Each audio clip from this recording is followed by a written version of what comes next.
So in her book, From Time to Time, Journeys in the Jewish Calendar, our friend and colleague, Rabbi Dr. Dahlia Marks, tells a story about how, on a recent Friday, she and her family put together a new coat closet for their front entryway. Satisfied and grateful that there was now a space for them to hang up their jackets and scarves and backpacks and so on, they sat down for their Shabbat dinner in a particularly cheery mood. As simple as this task was, for Rabbi Marks's family, it was a version of a Chanukat Habayit, a dedication or rededication of their home.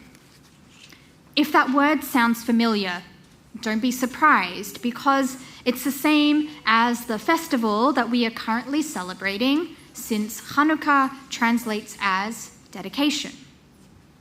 Just as a Jewish home is most traditionally dedicated through fixing a mezuzah to the doorpost, we dedicate ourselves during Hanukkah by lighting candles each night.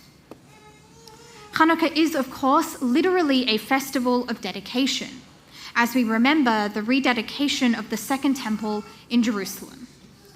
As the story goes, Judah the Maccabee and his band of battlers recaptured the temple from its Greek occupants, tore down the altar that the Greeks had ruined by sacrificing a pig, and built a new altar to God in its place, making the temple pure once more, fit for use. The Talmud, several hundred years later, will bring us the famous story of the Maccabees only finding enough oil to light the Ner Tamid, the eternal light of the temple, for one day, but miraculously it lasted for 8. However, with our ideas of dedication being reshaped, I wanted to ask, what are we dedicating ourselves to today, for us? Over these last quiet few days, a miracle in and of itself, I've been catching up on reading the newly released Heather's Pick on Being Jewish Now, a compilation of short essays and stories edited by Zibby Owens. Some of you attended the book launch here just a couple of weeks ago.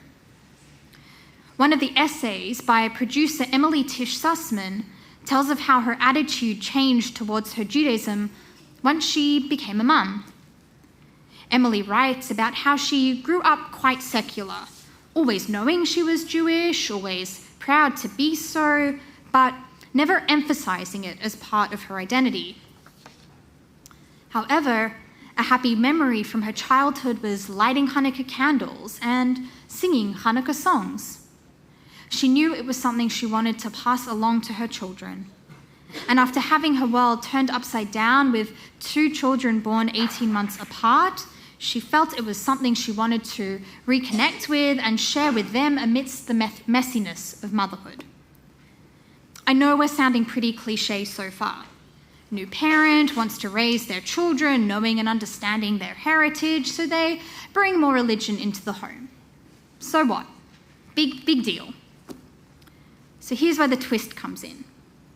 Sussman admittedly forgot to light those Hanukkah candles until, well, tonight, the 3rd night of Hanukkah. So she and her family began lighting candles a little late, but fulfill that mitzvah they did nonetheless. Sussman then describes how she and her crew got so into the Chag, learning and singing and playing dreidel and eating latkes and donuts and all the good things, that they continued for 29 whole nights, nearly a month. Exactly. She describes it, though, as a beautiful and transformative experience for all of them, all her family, an experience from which she felt total joy at the connection her family were building to each other and their heritage, as well as her children's genuine enthusiasm and curiosity when it came to the traditions they were exploring together. In other words, this dedication is not necessarily to the rituals themselves, beautiful though they may be. Sussman shows us that rituals can be creatively adapted and reimagined for our own day and age and our own circumstances. Rather, it is about what the ritual means to us and what it does for us, our families and our communities. If this Hanukkah can enable us to renew our dedication to feeling connected to the rich heritage we belong to and the people that we share it with, then that feels worth celebrating to me. Back to Rabbi Marks once more, she invites us to consider a similar creative idea in our own modern-day celebration of Hanukkah. She does this by reminding us that after the destruction of the two temples, we arose as a powerful and vital creative force. No longer, for example, were priests conducting services at a central location in Jerusalem, praying on behalf of the people.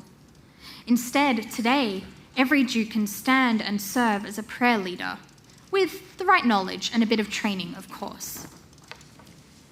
Additionally, worship can happen at the synagogue, at home, at a park, at the beach, and now, as we know, online too. We can create sacred space in any place, anywhere in the world. The destruction of the temples paved the path for Judaism as we know it today. We were reborn, as Rabbi Marks points out, as the people of the book, dedicated to study instead of sacrifice, to kindness instead of cultic practice. This festival of dedication then encourages us to rededicate ourselves not to the rebuilding of an ancient temple, but instead to opening our hearts and minds once more to justice, to holiness, and to gemilut chasadim, acts of love and care. As we conclude, I'll ask again, what are we dedicating ourselves to today? For Rabbi Marks, it was the lesson that Hanukkah is not simply about a temple and its offerings, but the values it teaches us to live by, just as a house is not only its four walls, but everything created within it, love and patience and wisdom and understanding. For Sussman, it was the new spin on an old tradition which brought her family closer in joy and curiosity about their Judaism, and cemented her own Jewish identity stronger than ever. And for us, is it building bridges with Christmas and Hanukkah having converged on the same day this year? Is it to new good causes, new social justice projects, new learning endeavors, or new traditions with our loved ones, with the secular New Year just a couple of days away? Whatever you are dedicating yourself to, may it bring light into the world, increasing holiness in its bright, warm glow. Hanukkah Sameach and Shabbat Shalom.